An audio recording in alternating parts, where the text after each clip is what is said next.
ሰላም አዱኛ እባላለሁ። በድጋሚ የዛሬው ቪዲዮ እንግዲህ በዋነኛነት ከአራተኛ ክፍል እስከ 12ኛ ክፍል ድረስ ያሉ ልጆች ላሏችሁ ወላጆች ነው። ዋነኛው መልእክት ደግሞ ምንድነው? አሁን የፊታችን ሰመር 2026 ላይ 8 ሳምንት የሚቆይ ከጁን 22 እስከ ኦገስት 14 ድረስ የሚቆይ የልጆች የኮዲንግ ቡት ካምፕ ፕሮግራም ስላዘጋጀን ከዛሬው ቀን ጀምሮ ልጆቻችሁን ማስመዝገብ ትችላላችሁ የሚለውን ኦፊሻሊ አናውንስ ለማድረግ ነው። ይህ ፕሮግራም ከአራተኛ ክፍል ጀምሮ እስከ 12ኛ ክፍል ላሉት ልጆች ለእያንዳንዱ ግሬድ ከስተም የሆነ ፕሮግራም ተዘጋጅተው፣ ከስተም ስላችሁ ለአራተኛው ክፍሉም በራሱ ስፒድ ምንድን ነው ከቨር ማድረግ ያለባቸው ስፒዱ ምን መሆን አለበት ብሎ ለአምስተኛውም እንደዛው ለስድስተኛውም እንደዛው የተዘጋጀ አንድ ክላስ ውስጥ 10 ተማሪ ማክሲመም 10 ተማሪ የምንይዝበት የኮዲንግ የምናስተምርበት ፕሮግራም ነው። ከነዚህ ከአስሮቹ ልጆች ውስጥ ደግሞ አመቱን ሙሉ ሰመር ላይ ዊንተሩ ላይ ወይም አካዳሚክ ይሩ ላይ ከሴፕቴምበር ጀምሮ እስካሁን ድረስ የቫንጋዲ ቱቶሪንግ ፕሮግራም ላይ የተማሩ ያሉ ልጆች ፕራዮሪቲ ያገኛሉ። ፕሮግራሙን ጆይን ለማድረግ የሰመሩን ፕሮግራም እነሱ በየክላሱ በአቨሬጅ ብትወስዱ ከ3 እስከ 4 ተማሪ ይሆናሉ። የቀረውን ደግሞ ከ6 እስከ 7 ያሉ ተማሪዎችን አውትሳይድ ኦፍ አወር ኮሚኒቲ ሆናችሁ አዲስ ልጆቻችሁን ማስመዝገብ ለምትፈልጉ ልጆች ኦፕን ሆኗል። ከዛሬ ጀምሮ ማስመዝገብ ትችላላችሁ። ፌር ለመሆን ከዚህ በፊትም እንደምናደርገው ምዝገባውን የምናካሄደው ኦን ዘ ፈርስት ካም ፈርስት ሰርቭድ ቤዚስ ነው። ይሄ ማለት ምንድን ነው? እዚህ ጋር ሊንክ አስቀምጥላችኋለሁ tutoring.evangadi.com የሚለውን ሊንክ። እዛ ሊንክ ላይ ስትሄዱ ለልጆቻችሁ ወረፋ የምታስይዙበት ፎርም አለ። እዛ ፎርም ላይ ትሄዱና ስማችሁን፣ ስልክ ቁጥራችሁን አስገብታችሁ ለልጃችሁ ወረፋ ከያዛችሁ እንደ ወረፋ እየያዛችሁ እየደወልን ልጆቻችሁን እየመዘገብን ክላስ ውስጥ ከሚሞላ ድረስ እንሄድና ከሞላ በኋላ ተጨማሪ ስለማንቀበል የመጀመሪያዎቹን ልጆች መዝግበን እንጨርሳለን። ፈርስት ካም ፈርስት ሰርቭድ ቤዚስ ያልኳችሁ እሱ ማለቴ ነው። ሌላ እንግዲህ ክፍያውን በሚመለከት ደግሞ ትንሽ አይዲያ ልስጣችሁና ክፍያው ዲፔንድስ ኦን በሳምንት ስንት ቀን ነው ልጆቻችሁ የሚማሩት የሚለውን። በሳምንት 2 ቀን እንዲማሩ የምትፈልጉ ከሆነ የወር ክፍያው $160 ነው የሚመጣው። በሳምንት 3 ቀን እንዲማሩ የምትፈልጉ ከሆነ የወር ክፍያው $240 ነው የሚመጣው። ምናልባት የሁለቱን ወር ክፍያ በአንዴ መክፈል ለምትፈልጉ ልጆች የ10% ዲስካውንት አለ። ኦን ታፕ ኦፍ ዛት ደግሞ ከአንድ ቤት 2 ልጅ ወይም 3 ልጅ ወይም ከዛ በላይ ለምታስመዘግቡ ልጆች ደግሞ ተጨማሪ ሌላ 10% ዲስካውንት አለ። ክፍያው በወር $160፣ 2 ቀን ለምታስተምሩት ወይም $240፣ በአንዴ ከከፈላችሁ 10% ዲስካውንት፣ 2 ልጅ ወይም ከዛ በላይ ካስመዘገባችሁ አዲሽናል 10% ዲስካውንት። ከኢትዮጵያ ሆናችሁ ደግሞ ልጆቻችሁን ለምታስተምሩ ወላጆች ኢትዮጵያ ያሉ ልጆች ካሏችሁ ለእናንተ ክፍያው በ2/3 ይቀንሳል። ይህ ማለት ምንድን ነው? በሳምንት 2 ቀን ከሆኑ ልጆቻችሁ የሚማሩት $160 ሳይሆን የምትከፍሉት እናንተ 1/3 ብቻ which is በወር $53 ብቻ ነው የምትከፍሉት። በኢትዮጵያ ብር መክፈል ትችላላችሁ። ልክ መመዝገብ ስትወስኑ የምትደውሉበትን ስልክ ቁጥር አስቀምጥላችኋለሁ። እዛ ስልክ ቁጥር ላይ ደውላችሁ መመዝገብ ትችላላችሁ። ፕላስ እናንተም ሴም ፕሮሲጀር ተከትላችሁ ነው ፈርስት ካም ፈርስት ሰርቭድ ቤዚስ ስለሆነ ለእናንተም መጀመሪያ ወረፋ ለልጆቻችሁ ትይዛላችሁ። በወረፋው ተራችሁ ሲደርስ እንደውልና መመዝገብ ትችላላችሁ። በዶላር ከከፈላችሁ ትችላላችሁ። በብር መክፈል ከፈለጋችሁ በኢትዮጵያ በኢቫንጋዲ ቴክ በኩል መክፈልና መመዝገብ ትችላላችሁ። ክፍያው ይሄ ነው። ሴም ፕሮግራም ነው ኢትዮጵያም ያለው 10 ሰው ነው ክላስ ውስጥ የምንቀበለው። ኦንሊ ዲፍረንስ የኢትዮጵያዎቹ ክላሶች የክላሱ ኮንዳክት የሚደረግበት ቋንቋ አማርኛ ነው የሚሆነው። ሌላው ግን የአሜሪካው የካናዳው እና የኢሮፑ ደግሞ በእንግሊዝኛ ነው የሚሆነው። ሌላው ፕሮግራሙ አንድ አይነት ነው። የክላስ ሳይዙ አንድ አይነት ነው። ሁሉ ነገሩ አንድ አይነት ነው። ይሄን ፕሮግራም ነው እንግዲህ በአጭሩ የዛሬ ቪዲዮ ሙሉ ለሙሉ የሚይዘው ሜን ፖይንት ይሄ ፕሮግራም እንደጀመረና ፔመንቱ ምንድን ነው የሚለውን ዲስክራይብ ለማድረግ ነው። ፈርዘር ግን አንዳንድ ወላጆች አላችሁ ዲቴይል ማወቅ የምትፈልጉ ስለ ፕሮግራማችን እና ከዚህ በኋላ ለእናንተ ደግሞ በደንብ ዲቴይል እየገባው ለምንድን ነው ይህንን ፕሮግራምስ መጀመሪያ ወሰንነው ከምንድነው ጀምሬ ዋይ ኮዲንግ ዋይ ፕሮግራሚንግ በዚህ ሰዓት ፕሮግራሚንግ መማራቸው ኮዲንግ መማራቸው ለልጆቹ ምን ይጠቅማቸዋል፣ ምን ቫልዩ አድ ያደርግላቸዋል የሚለውን በዲቴይል እንድትረዱ ለማድረግ እሞክራለሁ። ከዛ በተጨማሪ ደግሞ ስለ ስኬጁሉንም ለማውራት እሞክራለሁ። ምንድነው አክቹአሊ ልጆቹን የምናስተምራቸው ክላስ ውስጥ ሲገቡ የሚለውን የትምህርት አሰጣጡ ሂደት ምን ይመስላል የምትለውን ዲቴይል ኢንፎርሜሽን እንዲኖራችሁ አንድ በአንድ ለመውረድ ልሞክር። የመጀመሪያው ነገር ይሄ ፕሮግራም ምን አስፈለገ የሚለውን በመረዳት ብንጀምር ለእናንተም ሴንስ ይሰጣቸዋል። ይሄኛው የሰመር ኮዲንግ ፕሮግራም ብቻ ሳይሆን ስለ ኢቫንጋዲ ቱቶሪንግ የዓመቱን ሙሉ ስለሚቆየው ፕሮግራም የምታውቁ ልጆች you already understand this። ግን አዲስ ከሆናችሁ ማድረግ እያሰብን ያለነው ነገር ምንድን ነው? ከልጆች ጋር መስራት የጀመርንበት ዓላማ ምንድን ነው? is one truth ሁላችንም የምናውቀው አሁኑ ዘመን ላይ አንድ ተማሪ ከአንደኛ እስከ 12ኛ ክፍል ተምሮ ሲጨርስ እስከ 12ኛ ክፍል ብቻ አይደለም ኢቭን ኮሌጅንም ቢጨምርበት ከኮሌጅ ግራጁዌት አድርጎ ሲወጣ ማርኬቱ ላይ ሲወጣ ለማርኬቱ ሬዲ ሆኖ አይደለም የሚወጣው። በቀላሉ ማርኬቱን ፔኔትሬት አድርጎ ስራ ይዞ ራሱን ማስተዳደር የሚችልበት ቦታ ላይ እየደረሰ አይደለም። ኢትዮጵያም እንደዛ ነው ኬዙ፣ አሜሪካ ውስጥም ኬዙ እንደዛ ነው። በተለይ ዘንድሮ የእውነት ግልጽ ሆኖ እየታየ ነው። ሃይስኩል እና ኮሌጅን ትራዲሽናል ሜተድን ብቻ ተከትሎ መሄድ በቂ አይደለም። ልጆቻችሁ ስቴብል የሆነ ህይወት ቢልድ እንዲያደርጉ ግራጁዌት አድርገው ማርኬቱ ሲገቡ እንዳልሆነ እያየነው ከሆነ ደግሞ we have to do something አይደል? ይህንን ለመቀየር ምንድን ነው ማድረግ ያለብን የምትለዋን ስናስብ የደረስንበት ፖይንት ምንድን ነው? እነዚህ ልጆች 12ኛ ክፍል ከመጨረሳቸው በፊት ጀስት ትራዲሽናል የሆነውን አካዳሚክ ሰብጀክቱን ሳይሆን ተምሮ መጨረስ ያለባቸው ሌላ ቤዚክ የሆኑ ደግሞ 3 መጨመር ያለባቸው ስኪል ሴቶች አሉ ብለን ነው የወሰን ነው። አንደኛው የእውነት ኢንተርፕረነርሺፕን አንደርስታንድ አድርገው ነው መውጣት ያለባቸው ሃይስኩል የሚጨርሱ ልጆች። ምንድን ነው ፕሮዳክት ዴቨሎፕመንት፣ ምንድን ነው ማርኬት ውስጥ እንዴት ነው የምገባው፣ ፕሮዳክት ማርኬት ፊት ምንድን ነው፣ ማርኬቲንግ ምንድን ነው፣ ሴልስ ምንድን ነው፣ ቲም ቢልዲንግ ምንድን ነው። እነዚህን የኢንተርፕረነርሺፕ ኮር ኮንሰፕት የሆኑትንም ፋይናንሱንም አካውንቲንጉንም አንደርስታንድ አድርገው ነው መውጣት ያለባቸው ሃይስኩልን ሲጨርሱ። ምክንያቱም እያጋጠማቸው ያለው ነገር ኮሌጅ ግራጁዌት ካደረጉ በኋላ እራሳችሁ ስራ ፈጣሪ ሁኑ የሚለው ነገር ስለሆነ ካልተማሩት ከየት ያመጡታል? ሃይስኩል ላይ መጨረስ ያለባቸው አንደኛው ኢምፖርታንት የሆነው ስኪል ሴት ኢንተርፕረነርሺፕ ነው። ሁለተኛው ሌላ ኢምፖርታንት የሆነው ስኪል ሴት ኮሚኒኬሽን እና ራሳቸውን ማርኬት የማድረግ ስኪል ሴት ነው። ይሄ በተለይ ኢትዮጵያ ውስጥ ላላችሁ ሰዎች አሁን በዚህ ዘመን ግሎባሊ ነው ፕሮዳክታችሁን እና ስኪላቻችሁን ይዛችሁ የምትወጡትና እንግሊዘኛ which is not just communication ላንጉዌጁ ራሱ ኢምፖርታንት ነው። ከዛ ደግሞ ቋንቋ ራሱ የምትችሉት ብትሆኑ communication is a little bit different from just language። እንዴት አድርጌ ነው ራሴን የምገልጸው? እንዴት አድርጌ ነው ሰውን ማሳምነው? እንዴት አድርጌ ነው ስኪሌን አሳይቼ ሰው እንዲቀጥረኝ የማደርገው የምትለዋን የኮሚኒኬሽን ስኪል ደግሞ ዴቨሎፕ አድርጋችሁ መጨረስ አለባችሁ። ሌላው ኢምፖርታንት የሆነው ፒላር ስኪል ሴት ይሄ ነው። ሶስተኛውና ቬሪ ኢምፖርታንት የሆነው ደግሞ ኢኳሊ ምንድን ነው? ቴክኖሎጂካሊ በደንብ መሰረት ያላችሁ ሰዎች መሆን አለባችሁ። ምክንያቱም እናንተ ወደ ማርኬቱ ስትገቡ የዛሬ 7 ዓመት 8 ዓመት 9 ዓመት ክሊርሊ እያየን ያለነው ነገር ዓለም ወደ መጀመሪያ ቴክ ድሪቭን ወደ ሆነ ሁሉም ፊልድ በቴክ በተከበበበት ዓለም እየሄደ ስለሆነ ቴክኖሎጂካሊም በደንብ መሰረታችሁ ጠንካራ የሆኑ ሰዎች መሆን አለባችሁ እና እነዚህ 3 ስኪል ሴቶች መጨመር አለባቸው ሃይስኩል ላይ። ኢን አዲሽን ቱ ትራዲሽናሊ የምንማራቸው እንግሊዝኛ፣ ሂሳብ፣ ሳይንስ ምናምን ማለት ነው። እኛ በዚህ ዓመት ኢንተርፕረነርሺፕ ማስተማር አንጀምርም። በዚህ ዓመት ኮሚኒኬሽን ኦር ላንጉዌጅ ማስተማር አንጀምርም። በዚህ ዓመት ግን ቴክኖሎጂካሊ ፕሮግራሚንግ እና ኮዲንግን ማስተማር እንጀምራለን። ኔክስት ይር ዘ ይር አፍተር ሌሎችንም እንጨምራለን።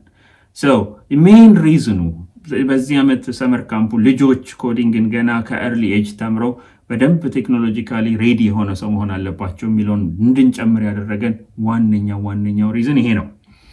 ይሄንን ከተረዳችሁ የሚቀጥለው ፖይንት ደግሞ ምንድን ነው እነዚህ ልጆች በመማራቸው ይህንን ደግሞ የሚያገኙት የሚለውን ደግሞ ከቨር ለማድረግ እንሞክር። ኮዲንግ ነው የሚማሩት። ዋይ ኮዲንግ? ለምንድን ነው ከሌላ ነገር ለምን አይማሩ? ቪዲዮ ኤዲቲንግ ለምን አይማሩ? ኦር ሶሻል ሚዲያ ማርኬቲንግ ለምን አይማሩ? ወይም ደግሞ እናንተ አሁን ልጆቻችሁን ሄዳችሁ የ11ኛ ክፍል ተማሪን ሰመር ካምፕ ፕሮግራም ኢቫንጋዲ ያዘጋጀዋል ተመዝገቢ ብለው ስትነግሯቸው ምን ያደርግልኛል ኮዲንግ በዚህ ዘመን ብለው ቢጠይቋችሁ፣ ወይም የእህታችሁን የወንድማችሁን ልጅ ይኸውልሽ ኢቫንጋዲ ይህን ፕሮግራም አወጣ ይህንን ሊንክ ተመልከችና ልጅሽን አስመዝግቢ ስትሏት ምን ያደርግላታል ልጅ ኮዲንግ መማር ብትላችሁ ምንድን ነው ምክንያቱ? እኔ I'll give you the top 5 reasons። እነዚህ ብቻ አይደሉም ሪዝኖቹ። በእርግጥ 50 ሪዝን ልሰጣችሁ ይችላለሁ፣ ግን just give you 5 top reasons ለልጆቻችሁም፣ ለእናንተም፣ ለወንድሞቻችሁም፣ ለእህቶቻችሁም ልትናገሯቸው የምችሏቸው ቴክኖሎጂ መማር ግዳጅ እንደሆነ የሚያሳዩ ሪዝኖች። የመጀመሪያው ሪዝን እነዚህ ልጆች ዛሬ 4ኛ ክፍል፣ 5ኛ፣ 7ኛ ክፍል የሆኑት ልጆች ማርኬት ላይ የሚወጡት የዛሬ 10 ዓመት ነው። የዛሬ 10 ዓመት ማርኬት ላይ ሲወጡ የቴክኖሎጂ ስኪል ኢትስ ናት ራሱን እንደ አሁን እኛው ተማሪ በነበርንበት ጊዜ የቴክኖሎጂ ባለሙያ ተብሎ ፕሮግራመር ምናምን አለ። እንደዛ አይደለም የሚሆነው።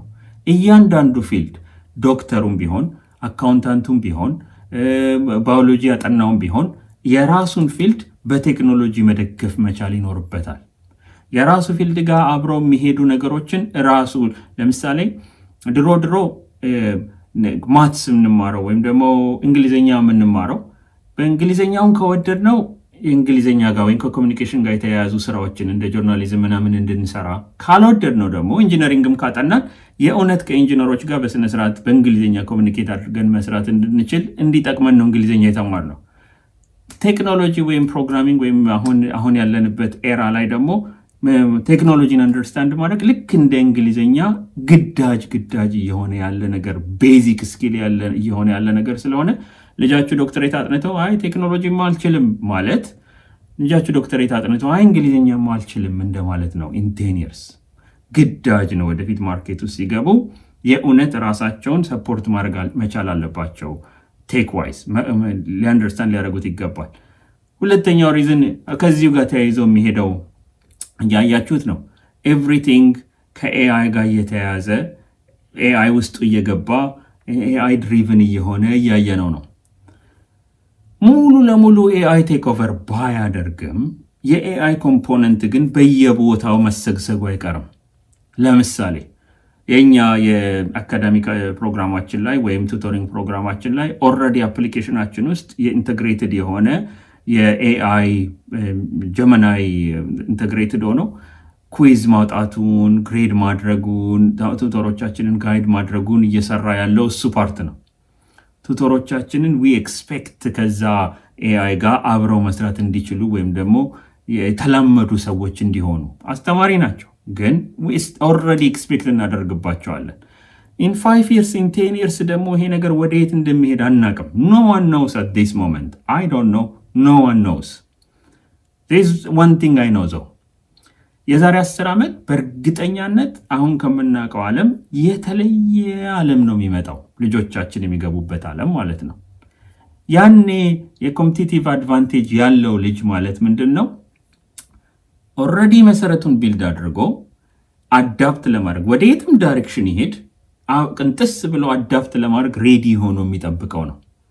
አዳፕት ለማድረግ ሬዲ ሆኖ መጠበቅ ማለት ደግሞ መሰረቱን ቢልድ አድርጎ ጀነራል የሆነ ኖሌጅ ቴክኖሎጂን በሚመለከት ዴቨሎፕ አድርጎ ሬዲ ሆኖ መጠበቅ ማለት ነው። ባይዜን የሆነ ነገር ሮቦቲክስ ቴክ ኦቨር አድርጎ ያንን ሮቦቲክስ ከብሬን ጋር ማገናኘት ቢሆን ዋናው ስራ፣ ሮቦቶችን ማኔጅ ማድረግ ቢሆን ዋናው ስራ፣ ከታች ያለውን ቴክኖሎጂ አንደርስታንድ የሚያደርግ ሰው ነው ቅድሚያ የሚያገኘው እና ገና ካሁኑ ይህንን አንደርስታንድ አድርገው ማደግ ትልቅ አድቫንቴጅ ይሰጣቸዋል ለልጆቹ። ዲስ ኢዝ ዘ ሰከንድ አድቫንቴጅ። ዘ ሰርድ አድቫንቴጅ አንድ ሰው ፕሮግራሚንግ ወይም ኮዲንግ ሲማር አንድ ስኪል ብቻ አይደለም የሚማረው። ፕሮግራሚንግ የስ ኮዲንግ አለ፣ የስ ይሄ ፎር ሉፑ፣ ኮንዲሽናል ስቴትመንቱ፣ ኤችቲኤምኤሉ፣ ሲኤስኤሱ ምን አለ፣ እሱ ስኪል ነው። ግን ኤኒዋን ፕሮግራሚንግ የተማረን ሰው የእኛም ፉል ስታክ ክላስ የወሰደ ሰው ብትጠይቁት ፕሮግራሚንግ መማር ኢዝ አ ዌይ ኦፍ ቲንኪንግ። እንዴት ነው አንድን ነገር ሎጂካሊ አስቤ ሶልቭ የማደርገው ስቴፕ ባይ ስቴፕ የምትለውን ነው የምትማሩበት። እንዴት ነው አንድ ቢግ የሆነ ፕሮብለምን ክትፍትፍ አድርጌ አንድ በአንድ ሌየር አውጥቼ የስቴፕ ባይ ስቴፕ ሌየር አውጥቼ አንድ በአንድ መሄድን እንዴት ነው የምማርበት የሚለውን ነው የምትማሩት። ፐርሲስታንስን ነው የምትማሩበት። ይሄ የሆነ ነገር አልመጣ ሲላችሁ፣ የሆነች የኮማ ስህተት ወይም የሆነች የጨረስ ስህተት ፕሮግራሙ እንደፈለጋችሁን አልሰራ ሲላችሁ እየቆፈራችሁ ወደ ታች እየገባችሁ ፊክስ እያደረጋችሁ ቢልድ ማድረግን ነው የምትማሩበት። ኢንጂነሪንግን ቢልደርነትን ነው የምትማሩበት። ኤኒዋን ፕሮግራሚንግ የተማረን ሰው ብትጠይቁ አስተሳሰቤ ነው የተቀየረው ነው የሚላችሁ። እና አሁን ላይ ፕሮግራሚንግ መማር ለልጆቻችሁ ዌይ ኦፍ ቲንኪንግን ነው የሚያስተምራቸው፣ ናት ጀስት ስኪል። ሌላ ሪዝን ልጨምርላችሁ። ኤርሊ ኤክስፖዠር ለምንም ነገር። አሁን ለምሳሌ እነዚህ ልጆች ኤርሊ ለፕሮግራሚንግ ኤክስፖዝድ መሆናቸው የአራተኛ ክፍል ተማሪው ነገ ክላስ ሲገባ እኔ እኮ ኤችቲኤምኤል አውቃለሁ ሲል ክላስ ውስጥ ያለው የቴክ ኮንፊደንሱ ይጨምራል። የስፖርት ኮንፊደንሱ የጨመረ ልጅ እኔ እኮ ኳስ ጎበዝ ነኝ የሚለው ነው። እሱ እኮ ኳስ ጎበዝ ነው የሚባል ልጅ ወደ ኳስ ነው የሚሄደው።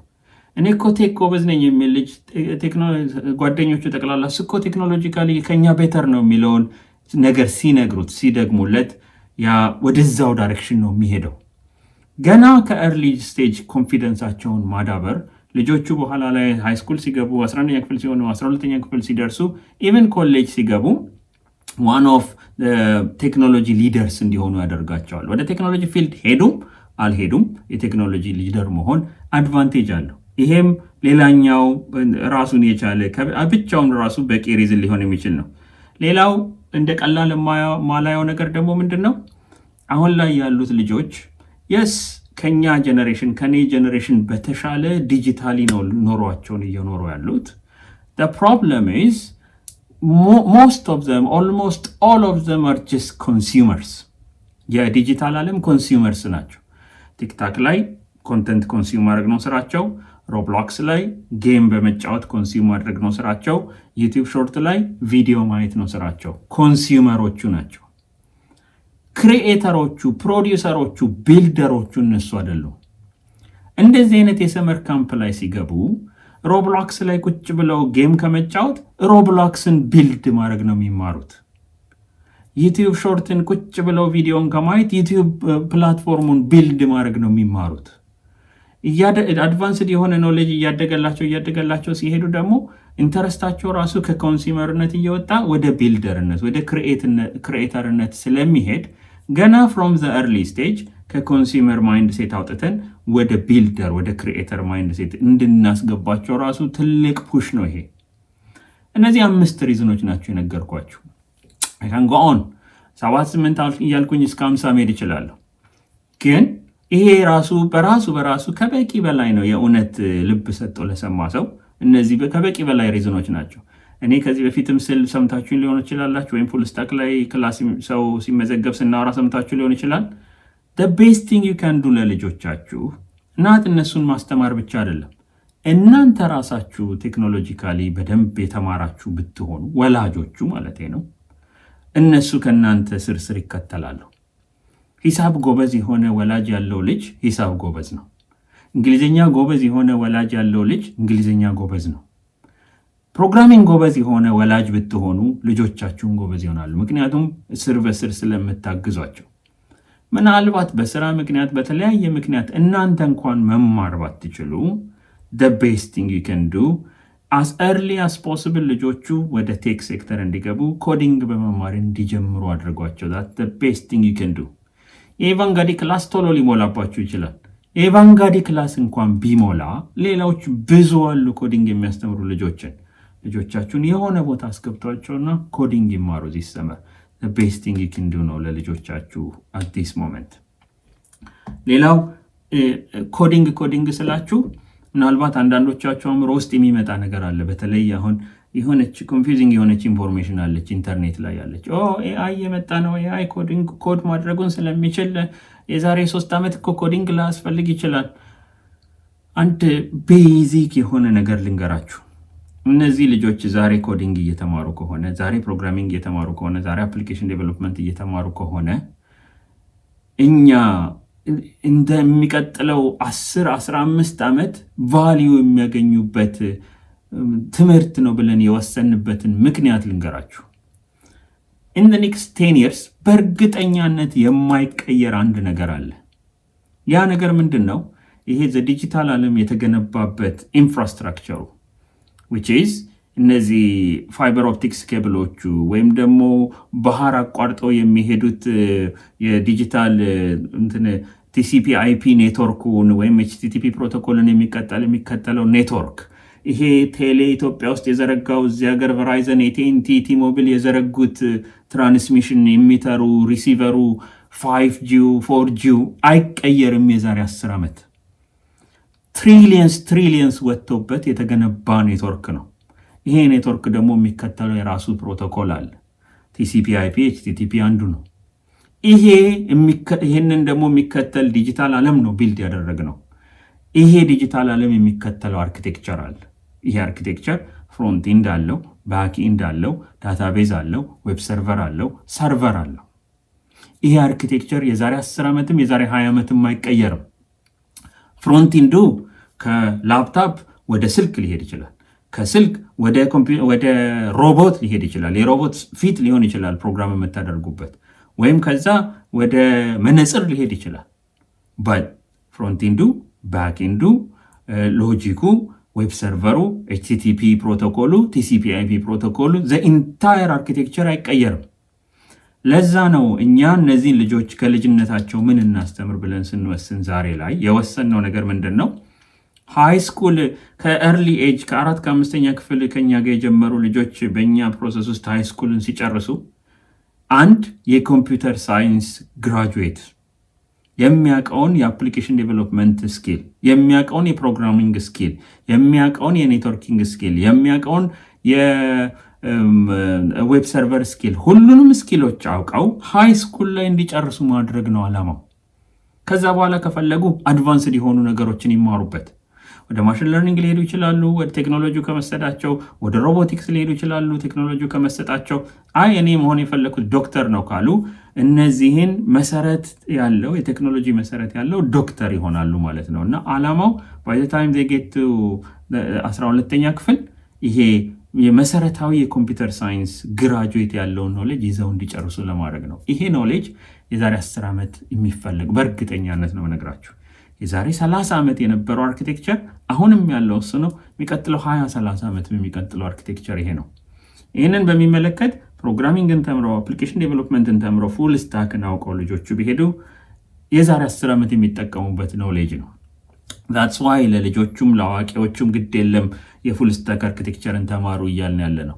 ምናልባት ፍሮንቲንድ ላይ ያለው ቴክኖሎጂ ሪያክት ላይሆን ይችላል የዛሬ 5 ዓመት፣ ኦር ለላፕታፕ ወይም ስልክ ላይሆን ይችላል ፕሮግራም የምናደርገው፣ ለመነጽር ሊሆን ይችላል፣ ለኦኩለስ ሊሆን ይችላል፣ ወይም ደግሞ ለሮቦት ሊሆን ይችላል። ፍሮንቲንዱን የምንሰራው ኢንታየር ሎጂክ ግን ባክኢንዱ፣ ሰርቨሩ፣ ዌብ ሰርቨሩ፣ TCP/IP ፕሮቶኮሉ፣ ኮሚኒኬሽኑ nothing is gonna change unless ትሪሊየንስ የወጣበትን ኢንፍራስትራክቸር አፍርሰው ዓለም እንደ አዲስ ካልሰራ አይሰራም እሱ ደግሞ። ስለዚህ ከዚሁ ነው የሚነሱት ሲማሩ። አንዳንድ ጊዜ ወላጅ የሚሰራው ኮመን ስህተት ያለው ልጄን ፕሮግራሚንግ ኮዲንግ እንዲማርልኝ አስገብቻለሁ እና ስክራች እየተማረ ነው። ስክራች ያስ ልጆቹ በጣም ሕፃን ከሆኑ 1ኛ ክላስ ከሆኑ 2ኛ ክፍል ከሆኑ አይ አንደርስታንድ። ግን ትንሽ ከፍ ካሉ ግን ከ4ኛ ክፍል በላይ ከሆኑ ግን ስክራች ኢዝ አንዷን ፓርት ኦፍ ፕሮግራሚንግ ነው የሚያስተምራቸው which is logical thinking።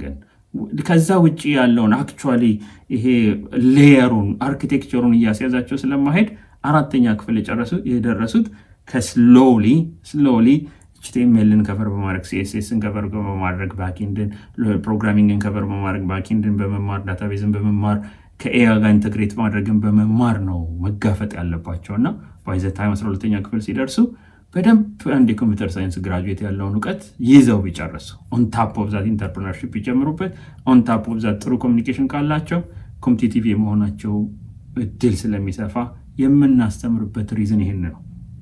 ይሄንን ሁሉ አመላችሁ እንግዲህ አይነው አንዳንድ ወላጆች አላችሁ ቬሪ ኮንሰርንድ የሆናችሁ። የኔ ምኞት ሁሉም ወላጅ እንደናንተ ቢሆን ልጄ ምንድነው እየተማረ ያለው፣ ልጄ ምንድነው ማድረግ ያለበት የሚለውን ኮንሰርንድ ሆናችሁ የምትከታተሉ ወላጆች ስላላችሁ ይሄ ዲቴል የሆነውን ኢንፎርሜሽን የነገርኳችሁ ለእናንተ ነው። so that you understand ለምን ይህንን ፕሮግራም እንደጀመርን፣ so that you understand ለምን አፕሊኬሽን ዴቨሎፕ ማድረግ ከኤርሊ ስቴጅ መጀመር እንዳለባቸው፣ ለምን ፕሮግራሚንግ አሁንም ቢሆን መማር እንዳለባቸው አንደርስታንድ አድርጋችሁ with full force ልጆቻችሁን in that direction እንድታግዟቸው ነው።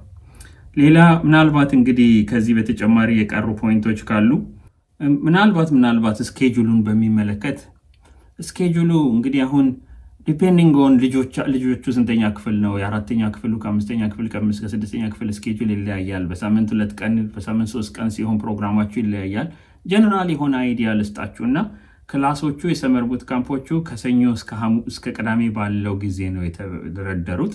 ሰኞ፣ ሮብ፣ ዓርብ ያለ ክላስ አለ። ሰኞ፣ ማክሰኞ፣ ሐሙስ ያለ ክላስ አለ። ወይም ደግሞ ጠዋት 10 AM የሚጀምር አለ። ከሰዓት 1 PM የሚጀምር አለ። 7 PM የሚጀምር አለ። ዲፔንዲንግ ኦን ስንተኛ ክላስ እንደሆናችሁ በሳምንት ስንት ቀን እንደምትማሩ የተለያየ ሰዓት ነው መጀመሪያውና አሁን እዚህ ጋር ሁሉንም ሊስት ባደርግላችሁ ለእናንተ አፕላይ ስለማያደርግ ስፔሲፊካሊ የእናንተን ልጅ የሚመለከተውን ስኬጁል ለማወቅ ልክ እንዳልኳችሁ ቦታ ያዙለትና ለልጃችሁ tutoring.evangadi.com ላይ ከዛ እኛ ስንደውልላችሁ ስንተኛ ክፍል ነው ልጁ በሳምንት ስንት ቀን ነው የሚማረው የሚለውን ኢንፎርሜሽን ከወሰድን በኋላ ኤግዛክትሊ ስኬጁላቸው በስንት ሰዓት ላይ እንደሆነ አማራጫችሁን እንነግራችኋለን። ዲቴል ኢንፎርሜሽን በዛ መንገድ ማግኘት ትችላላችሁ። ኢትዮጵያ ላላችሁትም ልጆች the same thing። ከዛ እንግዲህ ምናልባት የረሳሁት ነገር ምንድነው? one thing መረሳት የሌለበት ነገር ክላሱ የኦንላይን ፕሮግራሚንግ ኦር ኮዲንግ ክላስ ነው። for this reason የሚያስፈልጉ ሪኳየርመንቶች አሉ። አንደኛ ኦንላይን ስለሆነ ኢንተርኔት ኮኔክሽን፣ ፈጣን የሆነ ኢንተርኔት ኮኔክሽን ግዳጅ ነው። ኢትዮጵያም ሆኑት ያላችሁት አሜሪካም ይሆን ያላችሁት በደንብ ስቴብል የሆነ ፈጣን የሆነ ኢንተርኔት ኮኔክሽን ከሌላችሁ ክላሱን አቴንድ ማድረግ አትችሉም። ላይቭ ስለሆነ ክላሱ ፈጣን ኢንተርኔት ኮኔክሽን። ሁለተኛ ፕሮግራሚንግ ክላስ ነው። ኮምፒውተር ፕሮግራሚንግ ክላስ ፕሮግራም የምናደርገው ኮምፒውተሩን ስለሆነ we need ኮምፒውተር ናት ታብሌት ናት ስልክ ናት ክሮምቡክ አክቹዋል ኮምፒውተር ላፕታፕ ኦር ዴስክታፕ ኮምፒውተር። ይሄ ላፕታፕ ኦር ዴስክታፕ ደግሞ የግድ ካሜራ ሊኖረው ይገባል። ለምን? ክላስ ውስጥ ገብቶ ተማሪው ላይቭ ስንገባ ካሜራ በርቶ ነው የሚከታተለው። ካሜራ ከጠፋ ልጁ ዲስትራክትድ ሲሆን ወደዚህ ከጎን ጌም ሲጫወት ምናምን መከታተል ስለማንችል እንደ ኢንስትራክተር ካሜራ ማብራት ግዳጅ ነው። ስለዚህ እንደ ሪኳየርመንት ፈጣን ኢንተርኔት፣ ላፕታፕ ኦር ዴስክታፕ፣ ካሜራ ያለው ይሄ ግዳጅ ሪኳየርመንት ነው። ምናልባት መጨረሻ ላይ ኦብቪየስ የሆነው ነገር ክላስ በሚሰጥበት ሰዓት ኳይት የሆነ ፎከስ አድርገው ክላሳቸውን መከታተል የሚችሉበት ቦታ ማዘጋጁላቸው ለልጆቹ። አንዴ ስኬጁላችንን ካወጣን በኋላ በዚህ ሰዓት እንላለን። ወላጆች ታግዙናላችሁ ያችን ቦታ ማዘጋጀት ላይ። ክላሱን ጁን 22 ይጀመርና እንቀጥላለን። ምናልባት እንግዲህ እዚህ ኢንፎርሜሽን ላይ የቀረ ያልነገርኳችሁ ነገር ካለ አሁንም ስልክ ቁጥር አስቀምጥላችኋለሁ። ለአሜሪካ ከካናዳ እና ከአውሮፓ የሆናችሁ ልጆች የአሜሪካ ስልክ ቁጥር አስቀምጥላችኋለሁ። ኢትዮጵያ ላላችሁ ደግሞ የኢትዮጵያ ስልክ ቁጥር አስቀምጥላችኋለሁ። እዛ ላይ ደውላችሁ መጠየቅ ትችላላችሁ። ቦታ ለመያዝ ግን once again tutoring.evangadi.com ሊንኩን ከታች ማስቀምጥላችኋለሁ። ቀጥታ ሊንኩን ነክታችሁ ቦታ መያዝ ትችላላችሁ። ለልጆቻችሁ ደውለን እናስመዘግብላችኋለን። ምናልባት ቦታ ማስያዙ ከከበዳችሁም ደውሉልን፣ ቦታ ማስያዙን እናግዛችኋለን። ለዛሬ ያለው ኢንፎርሜሽን ይሄ ነው። ክረምት ላይ ወይም በሰመር ካምፕ ላይ እስክንገናኝና ኮዲንግ መማር እስክንጀምር ድረስ መልካም ቆይታ። ፒስ